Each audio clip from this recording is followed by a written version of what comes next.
So this is sort of an embarrassing story. After product market fit, there's a missing link that didn't even really have a name. Heroic selling doesn't work. You need a simple, repeatable process that you can hire ordinary people, not founders, not clone founders. That's what we said, is that product market fit is not enough. You need this repeatable, scalable process that we called go-to-market fit.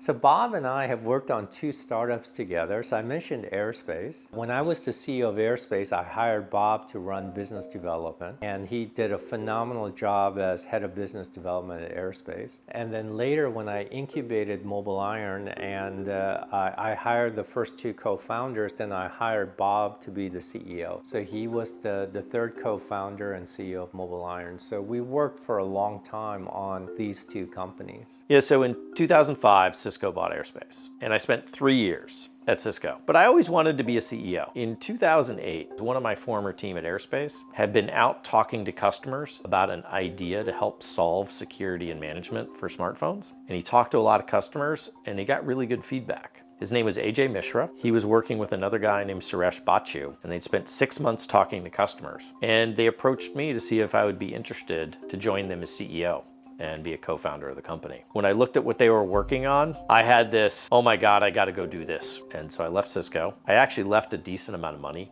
on the table at Cisco to leave at that point. I just had to do MobileIron. Learning from customers is so important, and what we did is, because the original co-founder of MobileIron was also a co-founder of Airespace, he has a good Rolodex and able to meet a lot of customers. And so what we did is that we targeted 30 customers and broke them down into like financial services, IT companies, universities, sort of different verticals, and then talked to customers in each one and being able to then collate the results. We had a giant spreadsheet where we had all the different customers and then start analyzing the data. Ultimately, after all these meetings, we ended up picking Microsoft as the teaching customer. There was a person at Microsoft who had a really good vision of what the final solution should be. In the early days of MobileIron, we started with an idea. The first thing we would do is tell them a little bit about like what area we are focused on. And we'd say, look, number 1, we're focused on smartphones and security and management. So they know sort of what zip code you're in. At that point, the tendency for a startup is to start pitching, to say, here's what our product does, here's our idea. It's of course really awesome, you should buy it. What we found was that didn't work very well because customers would just be reacting to our idea, but we wouldn't learn that much. So we changed our approach with customers. We would not start with the pitch. We would start with what area we're focusing on, but then we would just ask questions. What are your problems around smartphones? Do you even have any smartphones? What do you think your world's gonna look like in 12 months? That turned out to be a really interesting question, which is what are your pains today? And then what do you think your pains will be in 12 months? Because one of the challenges a lot of customers have sometimes is they can only sort of see like right in front of their nose. And when you ask, what do you think your pains will be 12 months from now? Their mind shifts and they start thinking about, well, you know, I'm thinking about deploying this and I'm worried about this. And I'm starting to think about that. It shifts the discussion away from like, what's going on right now to what are your pains and problems over a period of time that could incorporate your product. So we found that to be a really good question. The third thing we would ask, and we only learned this at the end, because sometimes we'd be talking to customers and the meeting, or potential customers, and the meeting would just be going terribly. Like they're like, yeah, we're not interested. Yeah, that's a dumb idea. You're just like, oh, this meeting stinks. AJ, my co-founder, learned this one. He would ask, what else is bothering you? And it turned out that's how we discovered the urgent pain that we decided to really focus on that really helped us to unlock growth. Because there was a couple customers that said, you know what? Yeah, you guys are talking about Symbian and BlackBerry and Windows Phone and that's all fine, yeah. He said, you know what? What's really bugging me is iPhone. He said, I have 10 of my execs are using iPhones and they told me I have to figure out how to make them work or I'm fired. And we're like, that sounds like an urgent pain.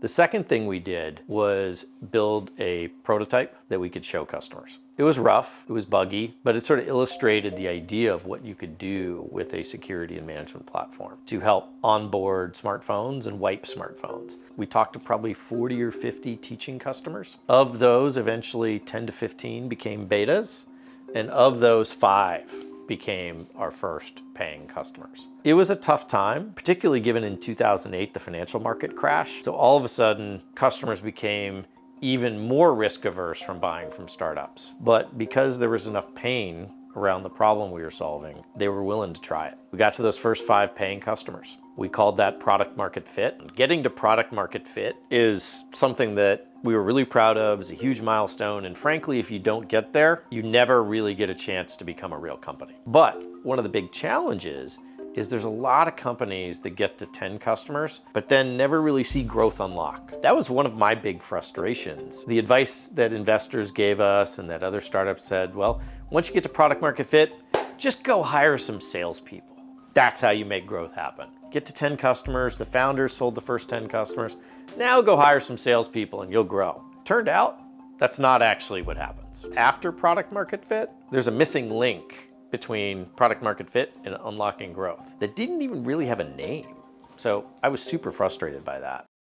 Many founders believe that once you find product market fit, at that point, then you can then scale growth. And then the company will continue to grow. The main point we were making is that product market fit by itself is not sufficient to unlock growth. And so what you needed in addition to product market fit is, we said go-to-market fit, which is this repeatable process. So think of it this way. You can have product market fit with very happy customers. And the way you get the customers is because you have the founder doing heroic selling. Because, the founder's like Superman going out and closing these deals. And so with that, you can have a company grow, like adding 5 customers, 10 customers a quarter. But if you want to add 100 customers, 500 customers, 1,000 customers per quarter, then heroic selling doesn't work.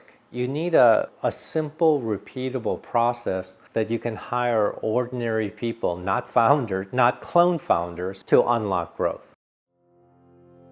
So the one thing that allowed us to really unlock growth was building a repeatable go-to-market playbook from how we find customers, engage customers, get them on board, make them successful. The interesting thing about that is how we figured that out. So this is sort of an embarrassing story. Once we got to our first 10 or 15 customers, it was time for us to hire a VP of sales. And I hired a gentleman named John Donnelly to be our VP of sales. And he said, Bob, we have to have a go-to-market playbook. In my head, as a technically oriented product founder, I translated what John said, we need a go-to-market playbook, into we need a better PowerPoint pitch.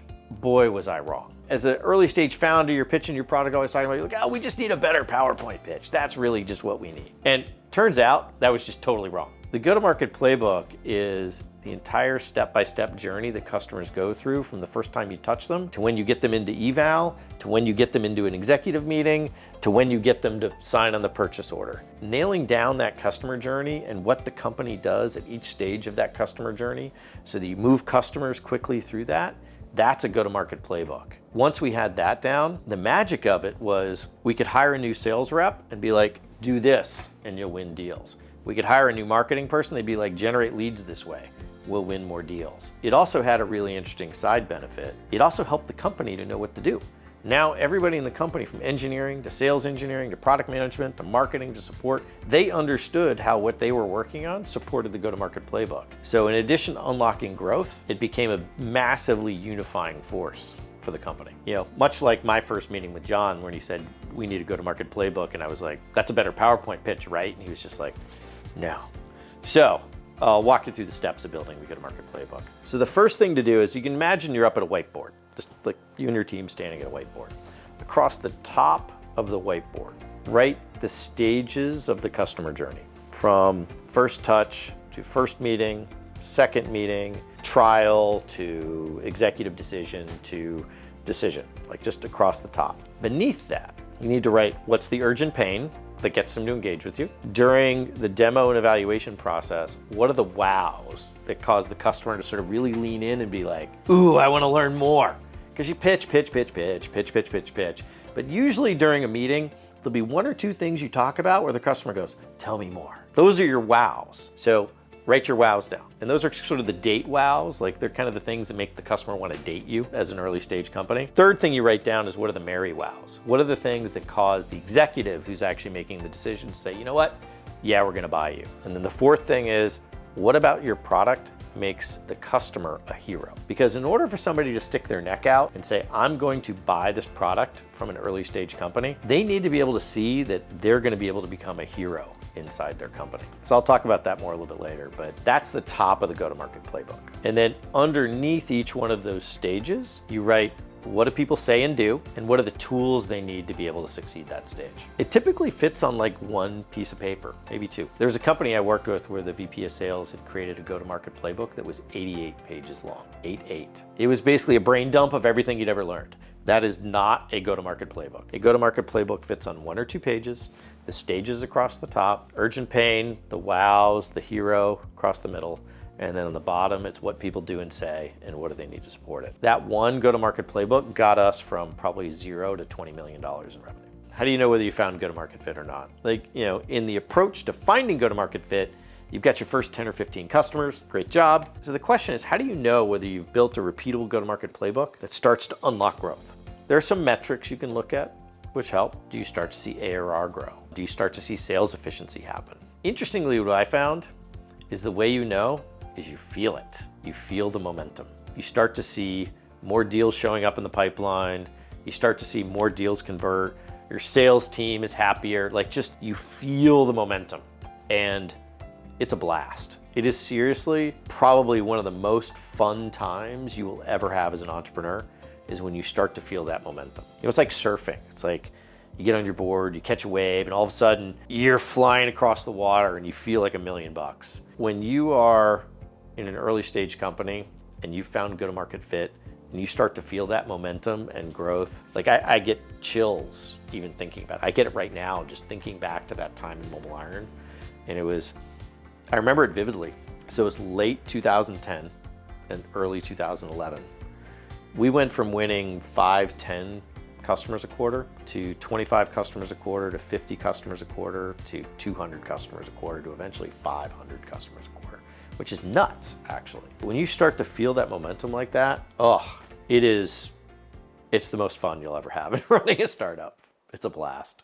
Bob is so gifted. He can compensate for a lot of people, and he was doing a lot himself. But what was really needed was to replace some of his executives. What I mean by that is, if you have someone who just struggles, it's easy to say, you know, that person's struggling, we got to make a change. But what happens if you have someone who did a fantastic job, but because the company grew, the job changed, and that person's not changing? So the person was a superhero yesterday, but is struggling today. And there is hard to change because you feel so much loyalty for that person. And so that is an emotionally tough decision to do, is to change people that were great that are struggling today. So in 2014, we went public. In 2016, we missed our numbers. We lost like half of our market capitalization. It was really painful. And as CEO, that responsibility was on me. And so in the board meeting, after we missed our numbers, when you're a CEO of a company, any company, whether it's public or not, you have sort of two roles. One is running the company and leading the company. The other one is a member of the board. You have to kind of wear both of those hats separately. You know, when I had my sort of board member hat on in that board meeting, I said, hey, one of the things we should talk about is whether I should be the CEO of MobileIron going forward. So I raised my hand and said, hey, look, I know this is the elephant in the room. We should probably talk about it. To be fair, at the time, the board, which included Tae Hea, was like, no, not right now. Like, we just got to figure out how to fix things and make sure we get our numbers back on track and all that. And I was like, all right, let's go work. And then probably 60 days later, Tae Hea came back to me and said, you know, remember that conversation we had in the board meeting? We're going to take you up on that. And I was like, oh, really? It was sort of hard on my ego, to be fair, but I was the one that brought it up. You know, it was the right thing to do for me to step aside. You know, I'd grown the company from 0 to like 150, 60 million at this time. And, you know, it was probably the right decision to find a CEO who had experience running a company from 150 million to 500 million. So we decided to go do that, and we started a CEO search and hired my replacement, and I moved on to the board.